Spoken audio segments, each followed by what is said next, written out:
बार एक राजा का जन्मदिन था।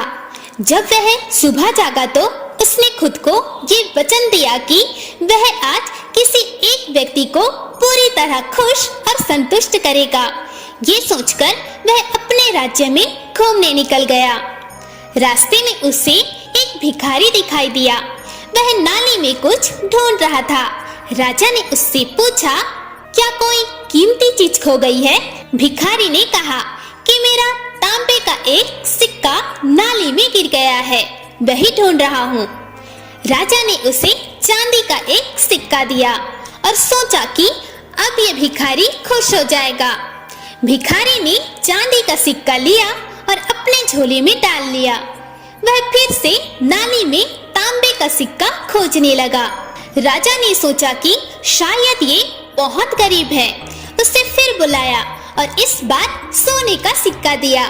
भिखारी ने सोने का सिक्का देखकर राजा को बहुत धन्यवाद दिया।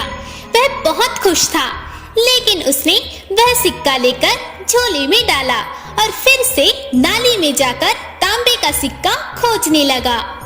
इस बार राजा को गुस्सा आ गया, लेकिन राजा को सुबह का वचन याद आ गया कि मुझे आज किसी को खुश और संतुष्ट करना है। उसने भिखारी को बुलाया और कहा कि मैं तुम्हें मेरा आधा राजपाट देता हूँ, तुम अब तो खुश और संतुष्ट हो जाओ। भिखारी बोला कि राजन, मैं तो तभी खुश और संतुष्ट हो सकूंगा जब मुझे मेरा तांबे का सिक्का वापस मिल जाएगा। राजा समझ गया कि इसका मन उसी तांबे के सिक्के में फंसा हुआ है।